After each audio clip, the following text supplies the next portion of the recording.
Comenté lo dicho por Soros en el artículo que en un programa anterior analicé detenidamente, porque George Soros no es un simple empresario como muchos lo ven. George Soros es un hombre que ha estado involucrado en acciones importantes como revoluciones de color, supuestas investigaciones periodísticas, como el caso, por ejemplo, de el hackeo de que fue víctima el bufete de abogados Mossack Fonseca en Panamá, y que produjo eso que se denominó como los papeles de Panamá, en donde se ponía en evidencia movimientos de capitales a través de unos intersticios financieros muy oscuros, paraísos fiscales. Y además de eso ha estado involucrado en un montón de eventos importantes y tiene información y se codea con grupos muy bien informados. Y él habló en ese artículo de cómo había que abordar el problema de las contradicciones entre Prigozhin y el alto mando militar ruso. Así como un poco después llegó en otro artículo a hablar sobre las posibilidades de Ucrania en el marco de una ofensiva militar. Dijo que las condiciones estaban dadas y llegó a mencionar, eso fue poquito antes de que se dinamitara o que ocurriera lo que ocurrió con la represa de Novaya Kajovka.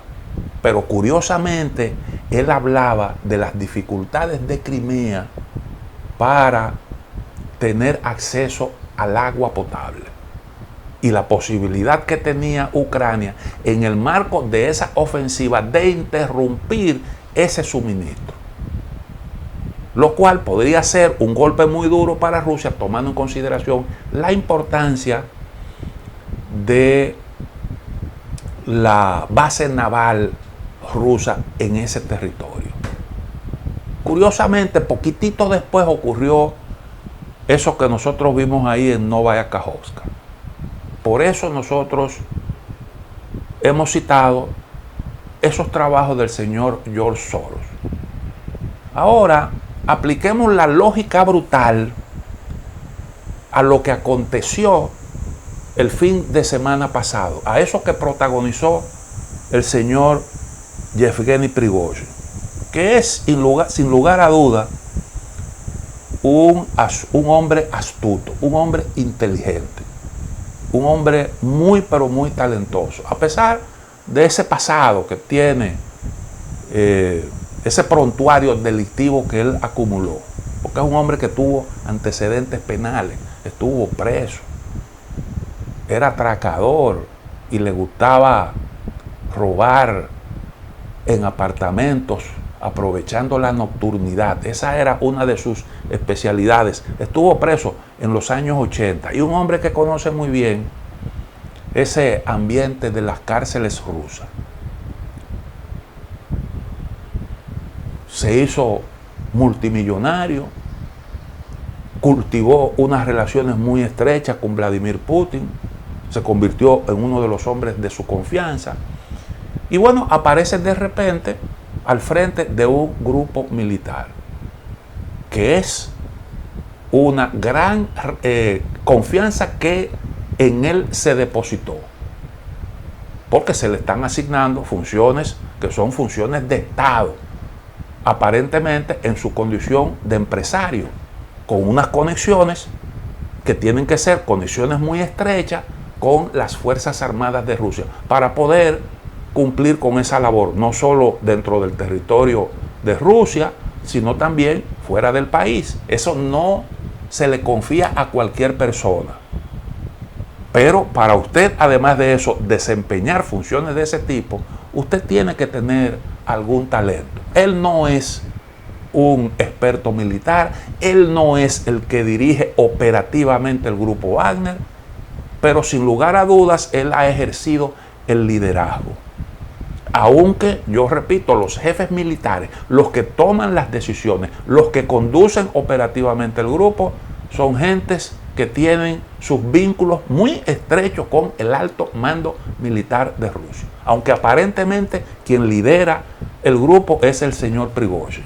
Pero esos son asuntos que hay que tomar en consideración. Ahora resulta que este señor, íntimo amigo de Putin, con esos contactos entra públicamente en contradicción con el alto mando, con el ministro de las Fuerzas Armadas y con el jefe del ejército, que tiene bajo su responsabilidad toda la supervisión de las operaciones militares dentro de Ucrania, Gerasimov.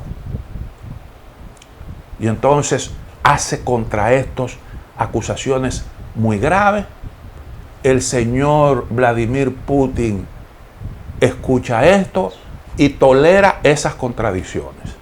Lo lógico hubiese sido, primero, un hombre inteligente como Prigozhin debía saber que esos son asuntos que no se debaten públicamente por las implicaciones que eso tiene. Lo correcto era, si en realidad estaba ocurriendo eso que él denunciaba, llevar el asunto, poner al presidente al corriente de eso. Mire, presidente, está pasando esto. A nosotros nos están boicoteando. Entonces, yo creo que Prigozhin, si algo ha demostrado, es que no es ningún loco. Sin embargo, él se aventuró públicamente a hacer esas acusaciones, nada más y nada menos que al ministro de Defensa, al jefe del ejército, puesto por Vladimir Putin. Porque quien los designó para esa función, quien hizo la designación fue Vladimir Putin. Y si el señor Putin no tomaba ninguna medida contra el alto mando militar, a pesar de la gravedad de esas acusaciones, habría que preguntarse ¿por qué? Pero además de eso, ¿ustedes creen que el jefe de las Fuerzas Armadas ordenaría boicotear a un grupo integrado por ciudadanos rusos, por militares rusos que estaban cumpliendo una misión del Estado en el marco de una guerra, y que él iba a propiciar la derrota de ese grupo integrado por 25,000 soldados? Bueno, eso es lo que se dice ahora, pero se habló en un momento determinado de que el grupo Wagner tenía unos 50,000 hombres armados bajo su responsabilidad. El ministro de las Fuerzas Armadas se manejaría de esta manera. Tendría para eso la anuencia, si era así, del presidente Putin. Consentiría, toleraría el presidente Putin semejante cosa que atenta contra los intereses de Rusia, que están en juego en todo esto, porque la guerra de Ucrania no es un relajito. ¿Se permitiría el ministro de las Fuerzas Armadas manejarse de esa manera? ¿Y por qué el presidente toleró esas contradicciones públicas durante más de 6 meses?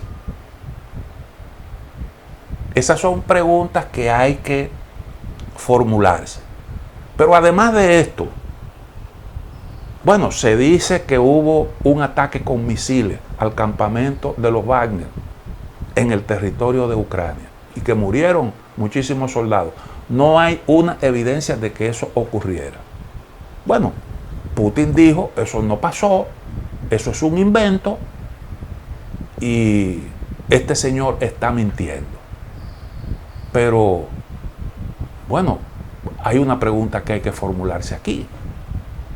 ¿Por qué el ejército ruso permite que el grupo Wagner avance hacia la ciudad de Rostov del Don y que se haga con el control de un punto altamente estratégico en la guerra de Ucrania?